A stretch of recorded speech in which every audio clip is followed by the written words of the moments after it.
My name is Isla. I never thought my name would sound like a crime when spoken out loud, but that night it did. It echoed across the living room, sharp and accusing, bouncing off the walls like it was looking for somewhere to hide. Isla. My father stood near the center of the room, shoulders squared, jaw tight. 30 relatives were packed around him, some sitting on sofas, others standing with teacups frozen halfway to their lips. Laughter had filled the house only minutes ago. Plates of food still sat untouched on the table. The celebration hadn't officially ended, but the mood had already died. "Yes, Abu?" I asked, forcing a small smile that felt glued to my face. "You are grounded," he said, loud enough for everyone to hear. Effective immediately. The word grounded hit me harder than a slap. The room went silent. I felt every pair of eyes turned toward me, curious, judgmental, hungry for drama. I was 19 years old, standing in front of uncles, aunts, cousins I barely spoke to, being treated like a misbehaving child. For what? My voice came out quieter than I wanted. My father didn't answer right away. He let the silence stretch, like he was enjoying it. Then he said, "For stealing and for lying to this family." A sharp gasp came from somewhere behind me. Someone whispered my name like it was already stained. "I didn't steal anything," I said quickly. My heart started racing. "You know that." "Oh?" He raised an eyebrow. "Then why are the original property documents missing from my office?" My stomach dropped so suddenly I felt dizzy. Those documents. The same ones I'd overheard him arguing about on the phone late at night. The ones connected to my grandfather's house. The house we were all sitting in. "I didn't take them," I said. "I only asked about them because—" "Enough," he snapped. "Don't embarrass yourself further. Embarrass myself." I glanced around the room. My mother sat stiffly on the sofa, her hands clenched in her lap. She wouldn't look at me. My favorite aunt avoided my eyes. Her cousins smirked like this was the most entertaining thing that had happened all evening. "This is a family gathering," my father continued, his voice growing louder, more confident. "And you chose to disrespect us all." I felt heat crawl up my neck. "Abu, please. Not like this." "Like what?" he shot back. "Like the truth?" He held out his hand. "Your phone." I stared at him. "Why?" "Because you're grounded," he said coldly. "No phone, no leaving the house, no contact with anyone outside this family until you learn your place." My place. That phrase hurt more than the accusation. Slowly, with shaking fingers, I pulled my phone from my pocket and placed it in his hand. It felt like handing over my voice, my proof, my last bit of control. A low murmur spread through the room. Some nodded like this punishment was deserved. Others looked uncomfortable but said nothing. No one defended me. I wanted to scream that this wasn't true, that I hadn't stolen anything, that I only wanted answers. But the weight of 30 silent witnesses pressed down on my chest, stealing my breath. My father turned to the room. "I apologize that you all had to see this," he said, his tone suddenly calm. "But discipline is necessary. Necessary." That's when the doorbell rang. The sound cut through the tension like a blade. Everyone froze. My father frowned, clearly irritated. "Who could that be at this hour?" "I'll check," my younger cousin said quickly, eager to escape the room. As he walked away, my pulse started pounding for reasons I couldn't explain. Something about the timing felt wrong. Too precise, too sudden. The front door opened, muffled voices followed. Then footsteps. A man I didn't recognize walked into the living room. He was dressed in a dark suit, carrying a leather briefcase. His expression was calm, professional, completely out of place in our emotional chaos. "Who are you?" my father demanded. The man adjusted his glasses and looked around the room, taking in every face. His gaze paused on me for half a second longer than the others. "My name is Mr. Khalid," he said. "I'm here on legal business." My father stiffened. "Legal business? Now?" "Yes," the man replied. "I'm afraid it couldn't wait." A nervous energy rippled through the room. Legal was not a word often spoken during family gatherings. "And who exactly are you representing?" my father asked. The man took a breath. "You," he said. Then, after a pause, or rather, I was. The silence that followed was heavier than anything before it. "I don't understand," my father said sharply. "I believe you do," the lawyer replied. He placed his briefcase on the table. "And I believe Ayla should hear this as well." Every head turned toward me. My heart slammed against my ribs. "What does she have to do with this?" my father snapped. The lawyer's eyes didn't leave my face. "Everything," he said calmly. In that moment I knew one thing for certain. I hadn't been grounded to teach me a lesson. I'd been grounded to keep me quiet. My father's face changed in a way I'd never seen before. It wasn't anger, it wasn't disappointment. It was fear. Quick, sharp, and immediately buried under a mask of authority. He straightened his back as if posture alone could restore control. "This is inappropriate," he said, voice tight. "We'll talk later." "Later won't change what's already been done," the lawyer replied calmly. The room felt smaller, like the walls had shifted closer while no one was looking. 30 relatives sat frozen, unsure whether to leave, stay, or pretend this wasn't happening. No one moved. "Who invited you?" my father demanded. "No one," the lawyer said. "I came because I'm legally obligated to." He opened his briefcase. The click of the latches sounded louder than the doorbell had earlier. From inside he pulled out a thick folder, yellowed slightly at the edges, as if it had been waiting a long time to be opened. I felt my stomach tighten. "What is this?" my father asked. "Your father's will," the lawyer said. "The original." Murmur rippled through the room like a wave. My grandfather's name alone carried weight.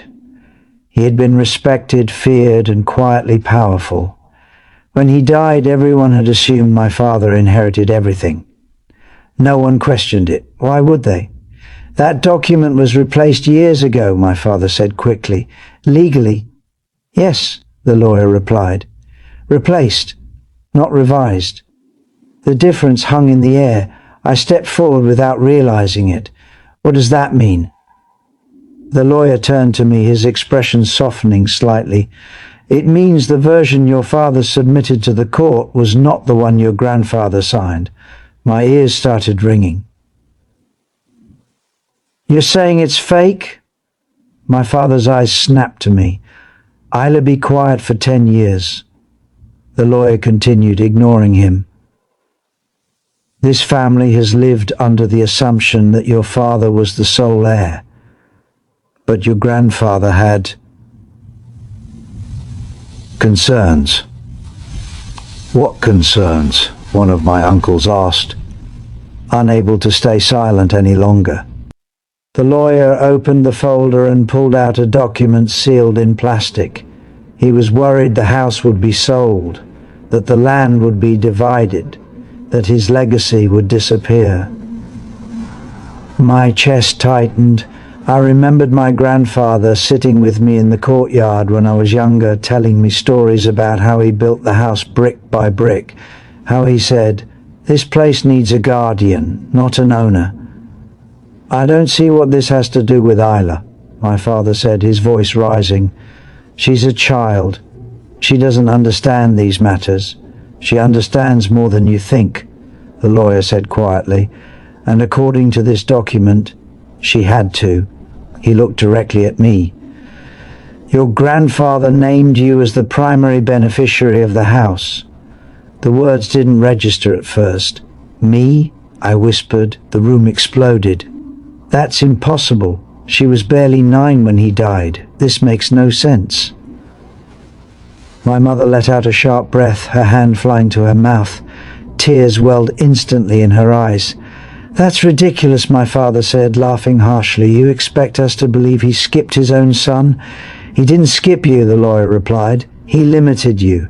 He flipped to another page. You were given authority to manage the property until Isla turned 18, nothing more." I felt the ground shift under my feet. "You were supposed to protect it," the lawyer continued. "Not claim it, not mortgage it, not rewrite history." My father lunged forward. "That's enough." But it was too late. Everyone was listening now. "Is this true?" I asked my mother, my voice shaking. "Did Dada ever say anything to you?" She finally looked at me. Her eyes were red, full of guilt. She nodded once. "He was worried," she whispered. "He trusted you." The words cut deeper than any punishment ever could. I turned back to my father. "You told me the house was yours, because it had to be," he snapped. "Do you think a child could handle this responsibility? Do you think this family would respect a girl owning everything?" The room went dead silent. That was the moment everything broke. "So you lied," I said softly. "I protected us," he shot back. "I did what your grandfather was too emotional to do." The lawyer stepped forward. "You altered legal documents, Mr. Rahman. That's fraud." My father's hands clenched into fists. "You have no proof." The lawyer lifted another paper. "Actually, I do. Signatures, dates, witness statements." I felt sick. "That's why the original documents disappeared," I said slowly. "You thought I took them." My father didn't answer. "You accused me of stealing," I continued, my voice rising, "because you were afraid I was getting close to the truth." "Ayla," my mother cried, "please." I ignored her. "You humiliated me in front of everyone. You grounded me. You made me look like a criminal." "I needed to stop you," he said quietly. The honesty in that sentence hurt more than the lie. The lawyer closed the folder with a decisive snap. "The house legally belongs to Ayla. The court will recognize that. What happens next depends on how you want to proceed." My father looked around the room. 30 faces stared back at him, some shocked, some angry, some calculating. For the first time, he wasn't in control. "And if I refuse?" he asked. "Then this becomes public," the lawyer replied, "and much more complicated." Silence swallowed the room. I felt tears sting my eyes, but I refused to let them fall. "All I wanted was the truth," I said. "I trusted you." My father looked at me, really looked at me, as if seeing me for the first time, and in his eyes I saw something crumble. Not love, authority. The same authority he had just tried to use to break me. The room didn't erupt after that. It collapsed. Not with noise, not with shouting, but with the quiet, devastating sound of everything people believed quietly falling apart. 30 relatives sat frozen in their seats, like statues carved from shock. The man who had always commanded respect, fear, obedience, my father, stood in the middle of the living room looking, suddenly smaller, like the house itself had rejected him. For a long moment no one spoke. Then my father exhaled a slow, defeated breath and sank onto the sofa behind him. The leather creaked under his weight. His shoulders slumped, and in that instant I realized I had never seen him like this before. Not standing, not shouting, not in control. "I didn't plan for this," he muttered, rubbing his temples. "It was supposed to be temporary. Temporary lies still rot." "You were never going to give it back," I said quietly. He didn't deny it. The lawyer stepped forward, his presence steady, unshaken by the emotional wreckage around us. "Mr. Rahman," he said, "the question now isn't intent. It's consequence." My father looked up. His eyes met mine, and for the first time there was no anger there, just fear and something dangerously close to regret. "What do you want?" he asked me. The room held its breath. That question, Simple, loaded, shifted everything. Moments ago I had been the accused, the grounded child, the problem that needed to be controlled. Now every decision rested with me. I swallowed hard. I want the truth, I said, all of it. No more secrets, no more pretending. A bitter smile touched his lips. You think truth will fix this? No, I replied, but lies already broke it. The lawyer nodded once, approving. Isla has legal ownership of the house. Any attempt to challenge that will require court proceedings. One of my uncles stood up. So, what happens to us? He asked bluntly. We all live here. The question wasn't just about space, it was about power. I looked around the room. Faces that once judged me now waited for my answer. My cousins, my aunts, people who had whispered when I was accused now avoided my gaze. I'm not throwing anyone out, I said slowly. This is still family.